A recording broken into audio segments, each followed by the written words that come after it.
여러분 단순하다라고 하는 그 영어 단어가 있는데요. 다 아는 단어인데 simple이라는 단어가 씁니다. 사람들에게 심플하다 이런 말 쓰잖아요. 심플이 단순하다는 뜻인데 근데 또 하나의 단어가 있어요. simplistic이라는 단어가 있어요. 그게 뭐냐면 뜻이 똑같아요. 단순하다. 그런데 조금 깊이 들어가면 뜻이 달라요. simple은 좀 깊이가 있으면서 단순하다는 뜻이고 simplistic이라는 것은 좀 이렇게 경박하면서 단순하다는 거예요. 쉽게 말하면 우리 친구들과 얘기할 때 어떤 문제가 있는데 아주 복잡한 문제인데 이 친구가 아무 생각 안 하다가 이렇게 하면 돼 이렇게 하면 돼 그러면 우리 뭐라 그래요?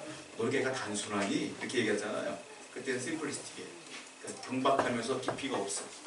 근데 아무리 복잡한 문제라도 어떤 사람이 진지하게 고민하다가 답을 탁 내놨는데 단순한데 깊이가 있어. 그런 거 있죠. 그건 심플이라는 단어를 씁니다. 그러니까 똑같은 단어인 것 같지만 약간 느낌은 다르다. 기독교는 사실 종교개혁 전에는 천주교가 기독교였죠. 근데 유럽을 보게 되면 서방과 동방으로 나뉘어져요. 서쪽에 있는 카톨릭을 뭐라고 하냐면 로마 카톨릭이라고 해요. 천주교 똑같은 천주교를. 동유럽에도 카톨릭이 있어요. 그걸 뭐라고 말하면 동방정교라고 해요. 근데 똑같은 카톨릭이라고 보시면 돼요. 자, 그런데 여러분들은 다 기독교인이기 때문에 성당에서 미사 드릴 수 없잖아요. 그런데 그 결혼식이라든지 이런 데 보면 미사식으로 결혼식을 하면 굉장히 복잡해요. 여러분 보시다시피 막 앉았다 일어났다 굉장히 복잡해져요. 미사 자체도 굉장히 복잡해요. 그리고 신부님들도 예배 드릴 때 복장이 굉장히 복잡해요. 절기 때마다 색깔도 달라지고요. 물론 기독교도 저는 가운을 잘 안 입지만 절기 때 가운을 입잖아요. 목사님들. 근데 이걸 스토리라고 하는데 절기 때마다 스토리 달라지긴 해요. 근데 신부님들은 더 복잡해. 우리가 알다시피. 또 계급 차이가 있기 때문에 또 옷도 입는 거 달라져요. 근데 개신교 같은 경우는 제가 입는 옷이나 여러분들이 입는 옷이나 별 차이가 없잖아요. 그러니까 우리 굉장히 단순하다고 보시면 돼요. 근데 문제가 있어요. 뭐냐면 복잡하잖아요. 복잡한 것은 틀릴 확률이 높아요. 복잡한 건 잘못된 확률이 높아요. 그러니까 단순한 거는 틀리더라도 티가 나. 근데 복잡한 것은 뭐가 틀렸는지도 몰라요. 예를 들자면 이런 거예요. 여러분 자동차 같은 경우가 얼마나 기계가 복잡합니까? 비행기 얼마나 복잡해요. 근데 자동차 같은 경우라든지 이 비행기 같은 경우는 복잡한 게 많이 들어있다 보니까 고장날 확률이 높아요. 잘 고장나. 그럼 고장나더라도 여러분들이 못 고쳐. 센터를 가야 돼. 가끔가다 제가 차가 고장나서 센터를 가면 차가 소리가 나요 이렇게 물어보면 그분들도 몰라. 잘 모를 때가 많아요. 이게 복잡하기 때문에 그래요. 비행기는 오죽하겠어요. 근데 여러분 단순한 거 자전거 보세요. 자전거 잘 고장나나요? 자전거 잘 안 고장나요. 내가 지겨워서 안 타는 거지 잘 안 고장나요. 고장나더라도 타이어가 펑크나는 정도? 그거 갈아 끼면 돼요. 또 고장나봤자 체인이 빠지는 정도? 바뀌면 돼. 끼면 돼. 제가 타다가 한번 안장이 빠진 적이 있어요. 안장 바꾸면 돼. 근데 복잡한 기계는 바꾸기가 어렵고요. 이게 고치기도 힘들고 틀릴 때가 많아. 여러분 종교도 마찬가지예요. 복잡하잖아요. 잘못될 확률이 높아져요. 사람의 마음이 들어갈 확률이 높아져. 근데 복음이라는 게 뭐냐면 굉장히 원래는 심플한 거예요. 단순한 거예요. 자, 종교개혁자들이 있었어요. 마틴 루터, 칼빈 이런 분들이 뭘 주장했어요? 천주교가 하도 복잡해지니까 뭐 돈을 내라 내가 죄를 용서해 줄게 이상한 것들이 많아지니까 뭐라고 말해요? 야 말씀으로 돌아가야 되겠다. 말씀으로 돌아가자. 초대교회는 말씀뿐이 없었거든요. 말씀으로 돌아가자. 오직 은혜라. 은혜로 돌아가자. 쉽게 말하면요. 종교개혁이라는 것은 단순성의 회귀예요. 단순한 것으로 돌아가자.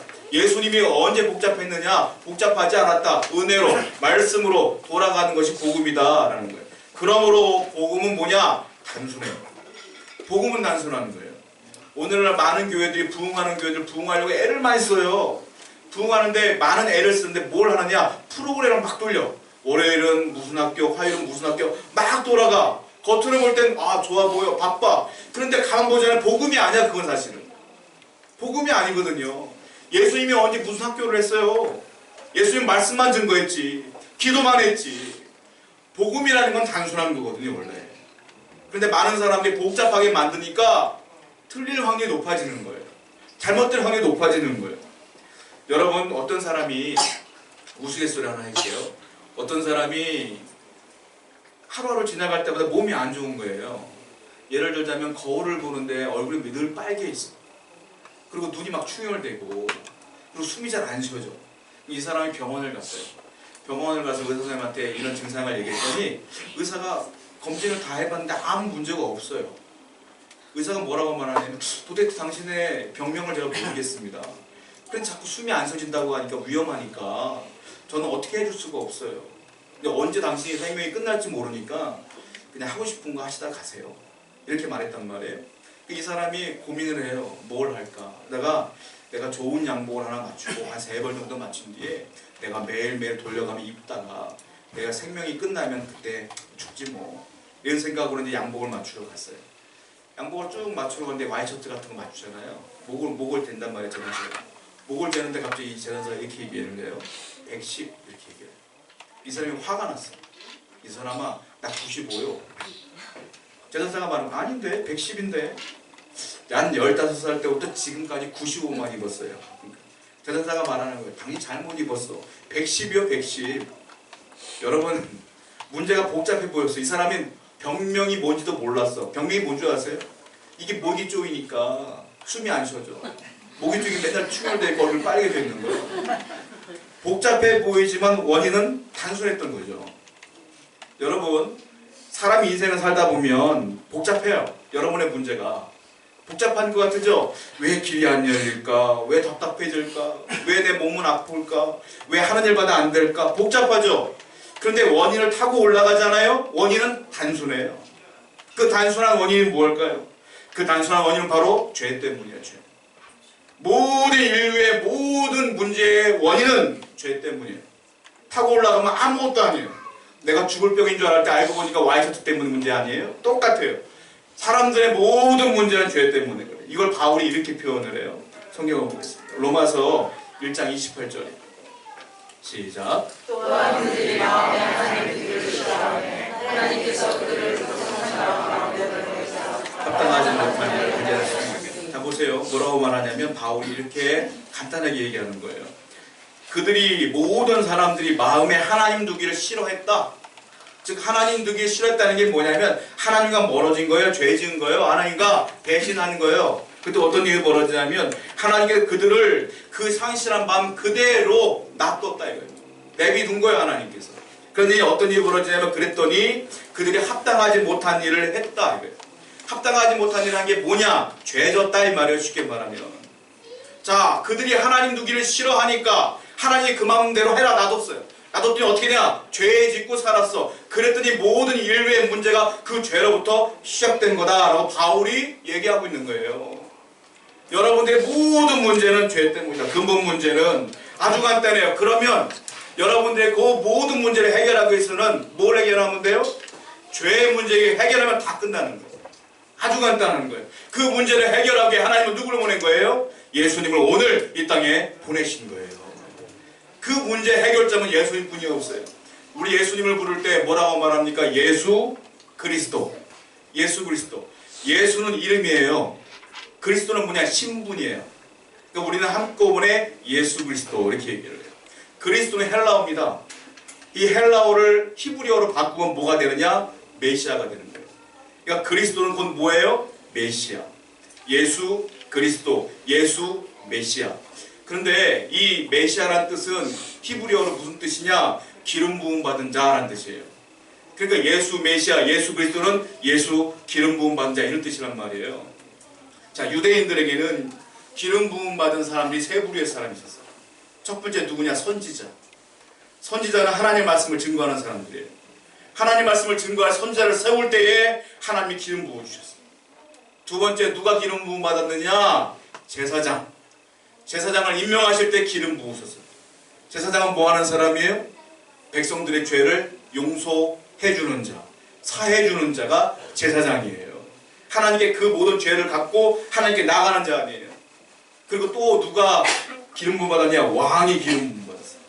왕은 누구예요? 백성을 다스리는 자. 그러니까 예수 그리스도 이 말은 무슨 말이냐면 예수님은 나의 왕이십니다. 예수님은 나의 선지자이십니다. 예수님은 나의 뭐라 그랬죠? 제사장이십니다 이 말이에요. 그러니까 무슨 말이냐, 예수 그리스도라는 말은 예수님은 하나님 말씀을 증거하실 분이요, 예수님은 나의 죄를 용서해 주시는 분이요, 예수님은 나를 다스릴 분입니다, 이런 뜻이에요. 그 예수라는 이름 자체도요, 뜻이 뭐냐면 여호와는 구원이십니다, 이런 뜻이에요. 이름 자체가 예수, 여호와, 여호수아 똑같은 말이거든요. 예수님은 무슨 뜻이냐면 여호와는 나의 구원이십니다. 자, 성경을 보겠습니다. 마태복음 1장 21절 말씀입니다. 시작. 아들 낳으니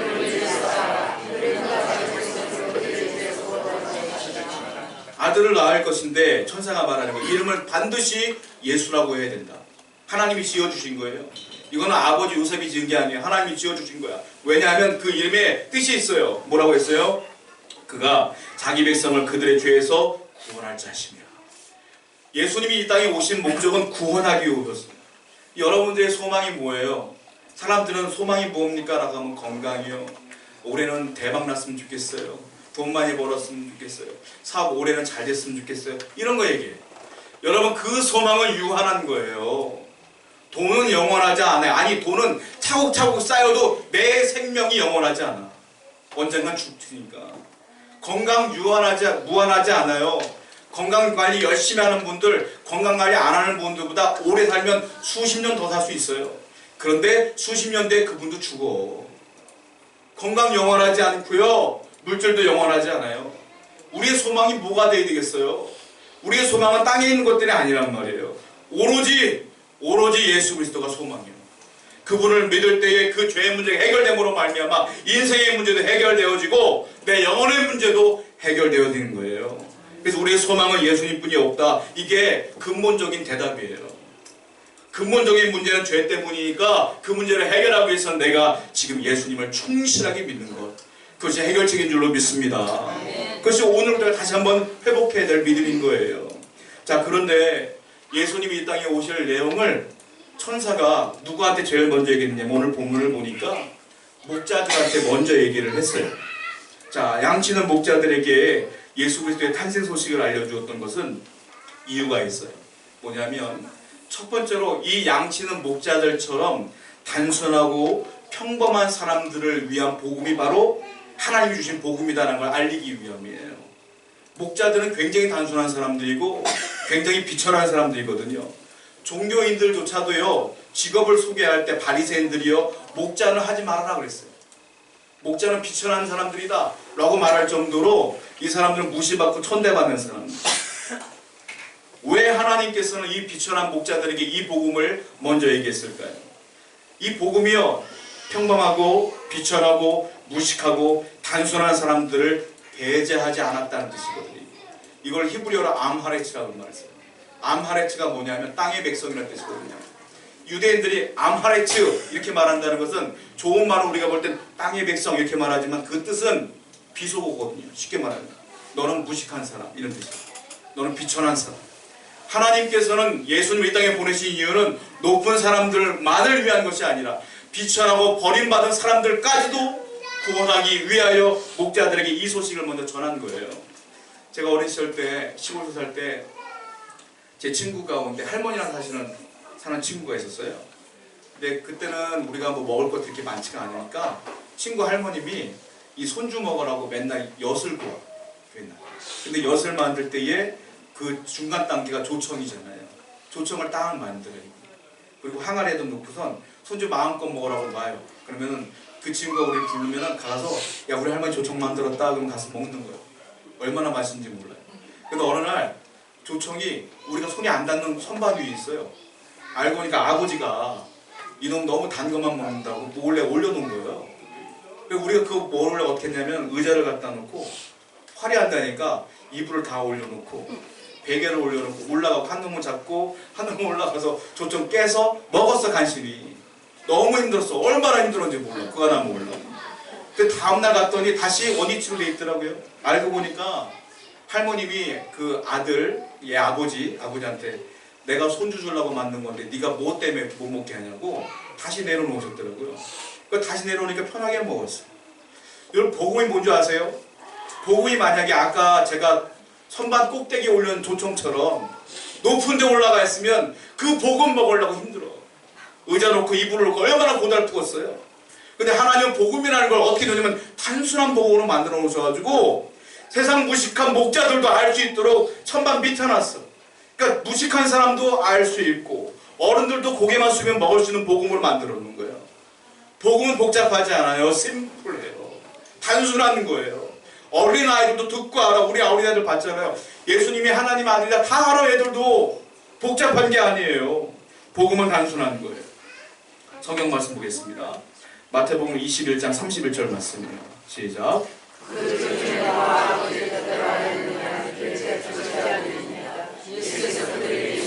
내가 진실로 너희에게 이르노니 세리들과 청년들이 너희보다 먼저 하나님 나라에 들어갑니다.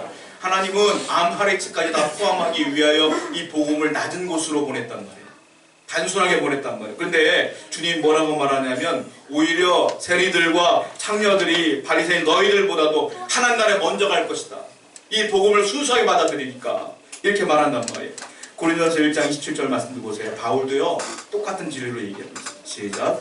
그러나 하나님께서 지혜 있는 자들을 부끄럽게 하려 하시고 세상에 약한 것들을 택하사 강한 것들을 부끄럽게 하려 하시며 이 복음이라는 건 단순하고 그대로 믿는 자들에게는 큰 힘이 된다. 이걸 바울도 똑같이 얘기를 하고 있어요. 그래서 우리는 오늘 성탄절을 맞아 무엇을 해야 되냐면 암하레츠가 돼야 돼요. 내 마음이 낮아져야 돼요. 낮아져야지 그 복음을 있는 그대로 받아들이지 않겠습니까? 자, 마태복음 23장 12절 말씀 한번 읽어보겠습니다. 시작. 누구든지 자기를 높이는 자는 낮아지고 베드로전서 5장 5절 시작. 순종하고 하나님은 교만한 자를 대적하시되 겸손한 자들에게 은혜를 주십니다. 여러분 복음은 단순한 데 왔어요. 낮은 데로 왔어요. 저와 여러분들도 교만해서는 안 되고요. 항상 낮게 항상 겸손하게 주 하나님 바라보일 줄 믿습니다. 그래야 복음대로 사는 거예요. 자, 목자들은 지식인들이 아니라고 말씀드렸잖아요. 극단적으로 말하면 무식한 사람들이 있습니다. 배운 게 없는 사람들이에요. 그런데 놀라운 게 뭔지 아십니까? 이 사람들도 복음을 깨달아요. 이게 놀라운 거예요. 이 놀라운 복음, 온 인류를 구원한 복음을 이 사람들도 깨달아. 천사가 뭐라고 말하냐면 양을 치고 있을 때 주의사자가 이렇게 얘기해. 무서워 말라. 내가 온 백성에게 미칠 큰 기쁨의 좋은 소식을 너에게 전하노라. 그 좋은 소식이 뭘까요? 성경을 보겠습니다. 누가복음 2장 11절 12절입니다. 시작. 너희를 위하여 부정하였으니 곧 그리스도 출신이다. 너희가 가서 강포에 쌓여 그 위에 누여 있는 아기를 보이니 이는 너희에게 표적이니라 하더라. 복음이 단순한데 천사가 길게 설명 안 해요. 뭐라고 말하냐면 목자들에게 이렇게 말해요. 자, 지금부터 베들레헴 마구간을 가면 한 아기가 강보에 쌓여 있을 거야. 그 강보에 쌓이는 아기가 그 위에 누워 있을 것인데 그걸 보잖아. 그게 너희들한테 표적이 될 거야. 그 아이가 메시아야. 아주 간단한 거예요. 그리고 이 목자들이 그 말을 들었어요. 듣고 가봤어. 갔더니 어떻게 진짜 강보에 쌓인 아이가 있어요. 보았어요. 보니까 믿어져. 들었으니까 믿어져. 이게 복음이에요. 복음은 간단한 거예요. 들은 대로 갔더니 믿어져. 본 대로 봤더니 믿어져. 이게 복음이에요. 복잡하지 않아요. 이 목자들도 그래서 알 수 있는 거예요. 아무리 큰 죄인이라도요, 예수님을 보고 믿으면 구원받는 거예요. 아무리 큰 엄청난 죄인이라도 예수를 믿으면 구원받는 거라고요. 이게 복음의 단순성이라는 거예요. 그러면 어떤 일이 벌어지는지 아십니까? 세 가지 축복을 받아. 내가 예수를 믿게 되면, 하나님의 은혜를 받게 되면 사죄라고 하는 축복을 받아. 내가 죄를 용서받는 거예요. 그러면서 어떤 일이 벌어지냐면 너는 이제부터 내가 의인이라 칭할게. 칭의인. 이 복이 와요. 그러면서 이 천국이 내 소유권 안에 들어오는 거예요. 내가 들어가는 거예요. 마지막 복이 뭐냐면 하나님과 내가 화해해. 화친의 복이 와요. 난 아무것도 안 했어. 예수를 듣고 믿은 것뿐이야. 근데 용서받죠.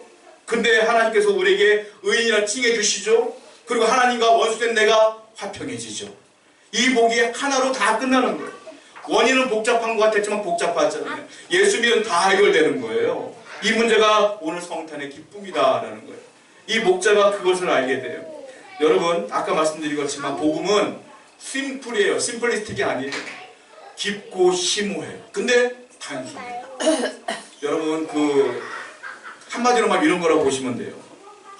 2000년 동안 기독교 역사 가운데에 여러분 서점에 나중에 갖고 보시면 알겠지만 복음이란 단어의 책들이 엄청나게 많습니다. 복음이란 단어가 수십만 권이 저술되어졌어요. 저도 갈 때마다 복음이란 책들이 굉장히 신간으로 많이 나와. 늘 봐. 알지만 봐. 복음 간단하잖아요. 아이가 누워있을 거야. 그 아이가 너 하나님의 아들인데 믿으면 돼. 이게 복음이잖아요. 근데 책들이 다 이렇게 두꺼워. 엄청 두꺼워. 이게 수십만 권이 발행됐단 말이에요. 이해가 됩니까? 한 줄이면 끝날 문제인데 그래서 복음은 심플한 거예요. 심오하면서 간단한 바다와 같아요. 여러분 아무리 공부를 많은 학자도요 시면 깊이 있는 생물들은 몰라요. 들어갈 수가 없어 사람이. 우주 탐험도 더 힘들다 그러잖아요. 시면 깊은 곳에 들어갈 수가 없어. 그런데 또 놀라운 게 뭔지 아십니까? 바닷 가운데 시면도 있지만 바닷가도 있어. 아이들도 해변가에서 물놀이 한번 놀아 거기서. 복음이 이래요. 간단한데 알고 보면 깊어. 깊은데 알고 보면 간단해. 이게 복음이에요. 하나님은 우리에게 복음 믿어라 한마디 했지만 그 믿는 그 순간에 놀라운 심오한 진리가 그 안에 포함되어 있는 거예요. 그러니까 복음은 단순한 거예요. 그러나 깊은 거예요. 그래서 모든 사람들이 알 수가 있는 거예요. 목자도 알 수 있고 저 여러분도 알 수 있고 학자들도 알 수 있고 다 알 수 있는 것이 복음이라는 거예요. 복음은 어렵지 않아요. 많은 사람들이 전도를 해보면 저는 복음을 잘 몰라서 못 믿겠습니다. 당신이 말한 게 뭔지 모르겠어요. 안 믿습니다라고 말해. 거짓말이죠. 여러분 지금 성탄절을 맞이해서 길거리 가보면 사람들 막 신나게 놀잖아요. 그 사람들 다 알아. 오늘날이 예수님이 이 땅에 오신 걸 다 알아. 다 알아요. 다. 모르는 사람 없어요.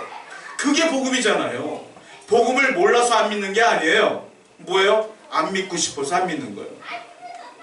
하나님은 몰라서 안 믿는 복음을 준 적이 없어요. 다 알 수 있는 복음을 주신 거예요. 저와 여러분들은 감사하셔야 돼요.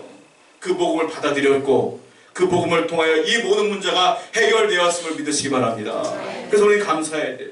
자, 그런데요, 이 목자들이 이 예수님을 만나자마자 반응을 하는데 이런 삶으로 바뀌어져요. 우리도 이렇게 삶을 살아야 될 줄로 믿습니다. 어떻게 바뀌냐면 예수님을 보자마자 구주라는 걸 믿게 돼요. 그리고 증거하면서, 그리고 삶 속에서 하나님의 영광을 드러내며 살게 돼요. 성경을 보겠습니다. 누가복음 2장 15절부터 16절 말씀 읽어보겠습니다. 시작.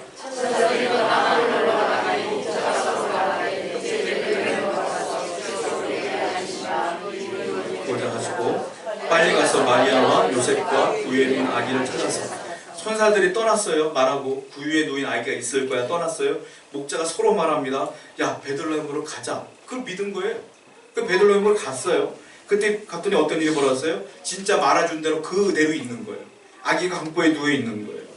빨리 가서 마리아와 요셉과 구유에 누인 아기를 찾습니다.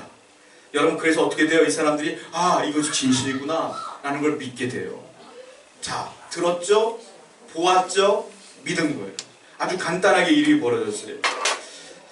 자, 목자들은 보고 믿었잖아요. 예수님을. 저와 여러분들은 볼 수 있어요? 없어요? 못 봐, 우리는. 예수님이 부활 승천하셨어요. 예수님 볼 수가 없어요. 그런데 볼 수는 없지만 뭘 할 수 있어요? 들을 수는 있어요. 성경을 통해 이 복음을 들을 수 있어요. 자, 듣고 믿는 게 좋겠어요? 보고 믿는 게 좋겠어요? 자, 수준을 따지자고요. 듣고 믿은 게 수준 높은 신앙일까요? 보고 믿은 게 수준 높은 신앙일까요? 성경에서 판결을 내려줬어요. 성경을 보겠습니다. 요한복음 5장 24절입니다. 시작. 내가 진실로 너희에게 이르노니 내 말을 듣고 심판에 이르지 아니하니 사망의 생명으로 내 말을 듣고 믿는 자는 구원받는다. 복음은 듣고 구원받는 거예요. 제가 설교 다니면서 설교하잖아요. 이거 듣고 믿어지면 복음 받는 거예요. 자, 그런데 예수님이 또 판결을 내줘요. 도마가요, 예수님 당신 맞아요? 부활한 거 맞아요? 물었을 때 이렇게 말해요. 요한복음 20장 29절입니다. 시작. 보지 못하고 믿는 자들은 복되다. 우린 못 봤지만 수준 높은 신앙이요. 듣고 믿으니까 할렐루야. 그러니까 부러워할 필요 없어요. 듣고 믿는 것이 진짜 하나님의 믿음이다 라는 거예요. 자, 목자들은요, 듣고 믿었어요. 이제 끝났어. 아니요. 듣고 믿은 뒤에 어떻게 하느냐면 이거를 가만 놔둘 수가 없어. 그 다음 어떻게 되느냐, 양치면서 복음을 증거하고 있잖아요. 자, 누가복음 2장 17절부터 19절입니다. 읽어보겠습니다. 시작.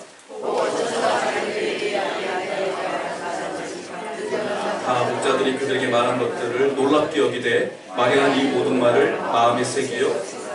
우리 캐럴 가운데 고요한 밤 거룩한 밤 있잖아요.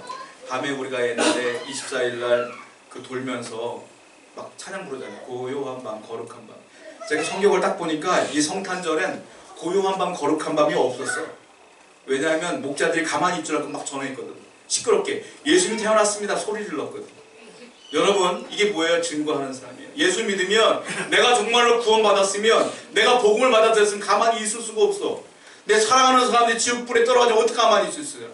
제가 이제 1월 달에 또 이제 부산을 가는데 부산에 훈련받는 게 있어서 가는데 역에서 그 교회까지 택시로 한 5분 정도 가야 돼요. 제가 이제 역에서 항상 택시를 타는데요. 제가 지금까지 택시 타면서 늘 복음을 전했거든요. 기사들에게. 근데 그분들 가운데 지금까지 예수 믿는 한 명도 없었어요. 그러니까 안 믿는 분들 전도를 한 거예요. 늘 전도를 해요. 전도를 하면서 5분 가니까 목적지가 교회니까 제가 전도를 해요. 늘 전도를 할 수밖에 없어요. 그리고 내릴 때는 만약에 요금 2,000원 나왔으면 제가 5,000원 내리고 그렇게 내리거든요. 제가 하고 싶어서 하는 게 아니에요. 그냥 나와 그냥. 나올 수밖에 없어요. 여러분 목자들은요 자기가 하고 싶어서 하는 게 아니에요. 복음을 들으니까 너무 좋으니까 그냥 나오는 거예요. 여러분들의 삶은 어떤 삶이 되겠어요? 먼저는 그 복음을 믿는 삶이 되어야 돼요. 두 번째로는 이 복음을 나만 믿으면 안 되는 거예요. 사랑하는 이들에게 복음을 증거하며 살아야 된다 이거예요. 이것이 목자들의 삶이 아니겠어요? 자, 또 한 번 성경 읽어보겠습니다. 사도행전 4장 20절 말씀이에요. 시작. 우리는 보고 들은 것을 말하지 않을 수 없다. 어떻게 가만히 있을 수가 없다 나는. 이게 복음을 믿는 사람들의 특징이다. 어떤 분들은 내가 아무리 전해도 안 믿을 것 같으니까 못 전할 것 같아요 라고 말하는데 그거 아니에요. 그거 어떻게 알아요? 그거 하나님이 하시는 거지. 우리는 증거하는 삶이 될 줄 믿습니다. 자, 그리고 복음을 믿고 증거한 백성들은 이 목자들은 어떻게 살았느냐? 자, 보세요. 누가복음 2장 20절 말씀 보세요. 시작. 목자들은 자기들에게 이르던 바와 같이 하나님께 영광을 돌리고 찬송하며 돌아가니라. 어딜 가요? 돌아가니라. 어디로? 목자했던 자기 양을 치던 곳으로 돌아갔어요. 돌아갔는데 뭘 했어요? 하나님께 영광을 돌리고 찬송하며 돌아간 거예요. 삶의 현장으로 돌아가는 거예요. 돌아가서 거기서 하나님을 찬송하며 영광을 돌리며 살아가는 거야. 그리고 복음을 증거하며 살아가는 거예요. 제가 청년사역을 오래 하다 보니까 젊은 친구들 가운데 은혜를 좀 받으면요 저를 찾아와요. 찾아와서 뭘 말하냐면 목사님 제가 하는 일 다 막혀요. 하나님 목사하라는 거 아닙니까? 신학교 가겠습니다. 저는 절대 못 가게. 신학교 그렇게 가는 거 아니다. 막힌다고 가는 거 아니다. 은혜 조금 받으면 신학교 간대. 여러분 그렇지 않아요. 어디로 가야 돼요? 삶의 현장으로 돌아가는 거예요. 목회가 하나님의 은혜가 아니에요. 그거는 하나님이 들여다 써요. 그 사람들은. 여러분들 은혜 받았으면 어떻게 돼요? 직장으로 돌아가는 거예요. 삶의 현장으로 돌아가서 뭘 해요? 찬송하며 하나님의 영광을 돌리며 증거하며 믿으며 살아가는 거예요. 그것이 우리의 삶이 될 줄 믿습니다. 단순하게 그렇게 살아가는 거예요. 자, 바울이요 이 단순함을 뭐라고 표현하느냐 이렇게 표현해요. 고린도후서 11장 3절입니다. 시작.